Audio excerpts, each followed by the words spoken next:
ये बनाया गया है, किस प्रकार का वार्ड है और क्या क्या इसकी सुविधाएं हैं?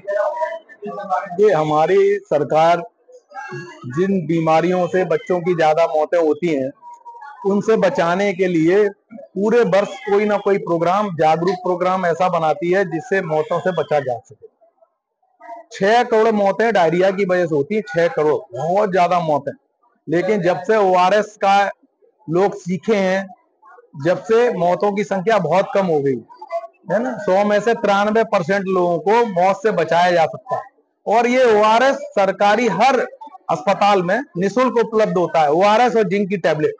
दूसरा, अगर उसके पास ओआरएस नहीं है तो ये चीज जागरूकता में बताई गई कि आप घर में उपलब्ध है चीजों से भी बच्चे की जान बचा सकते हैं। 1 लीटर पानी गर्म करना है 10 मिनट तक, और जब वो ठंडा होकर गुनगुना हो जाए तो उसमें 3.5 ग्राम नमक और 40 ग्राम चीनी। तो 3.5 ग्राम नमक आपने देखा होगा, जो हमारे यहाँ दवाइयों की बोतल आती है उसमें प्लास्टिक के ढक्कन होते हैं सफेद रंग के, उनमें पहली लाइन होती है वो 2.5 ग्राम की होती है, दूसरी 5 ग्राम की, और पूरा ढक्कन 10 ग्राम का होता है। तो उसी से हमने बताया कि 1 और 2 ढक्कन के बीच में तो नमक डाल देना है सफेद, और बाकी 4 ढक्कन भर के चीनी डाल देनी है, और उसमें 1/4 अगर घर पे नींबू है आप नींबू निचोड़ लो, है ना। आपके पास केला है टेस्टी बनाने के लिए, केला मैश करके डाल दो। तो इनसे अगर हम केवल इतना करेंगे तो अस्पताल जाने से पहले बच्चे को जब भी दस्त शुरू हो रहे हैं तो वो घर पे ही बना के ओआरएस पिला सकता है। उससे 93% केसेज की जान बचाई जा सकती है। लेकिन इसका मतलब ये नहीं कि उसने ओआरएस शुरू किया तो पास के हेल्थ सेंटर पे भी उसको जाना है और रास्ते भर ओआरएस पिलाना है। अगर ओआरएस नहीं है, जब तक तैयार है तो नारियल पानी दे सकते हैं, दाल का पानी दे सकते हैं घर में जो उपलब्ध है, दही दे सकते हैं, छाछ गांव में बहुत होती है छाछ दे सकते हैं उसको, है ना, और जो भी सब्जी बन रही है उसका रसा दे सकते हैं। तो ओआरएस और ओआरएस जैसे पदार्थ अगर हम देंगे तो हमारे अस्पताल तक आने आते मुझे लग रहा है कि वो खुद अपने आप को ये समझेगा कि मैंने अपने बच्चे की जान बचाई है, अपने आप पर वो गौरवान्वित महसूस करेगा। यही हम चाहते हैं कि वो खुद इलाज करे और हमारे यहाँ भी लोड कम होगा और बच्चे की जान बचने की संभावना भी अधिकतम हो जाएगी। तो इसकी पहचान क्या है?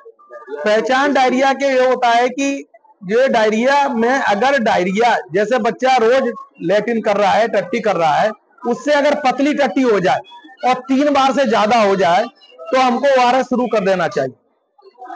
ज्यादातर वायरल डायरिया होते हैं, ये अपने आप 3 से 5 दिन में सही हो जाते हैं। जैसे कई लोग प्रश्न पूछते हैं कि हमारे बच्चों को 10 से 14 दिन लग गए, उसका कारण क्या होता है? वायरस के अतिरिक्त कई बार बैक्टीरियल डायरिया हो जाता है तो उसमें समय ज्यादा लग जाता है। लेकिन ज्यादातर जो डायरिया होते हैं वो वायरल होते हैं और 3 दिन के बाद बच्चे में फिर खतरा नहीं रहता, भले ही डायरिया 5 से 7 दिन चल जाए।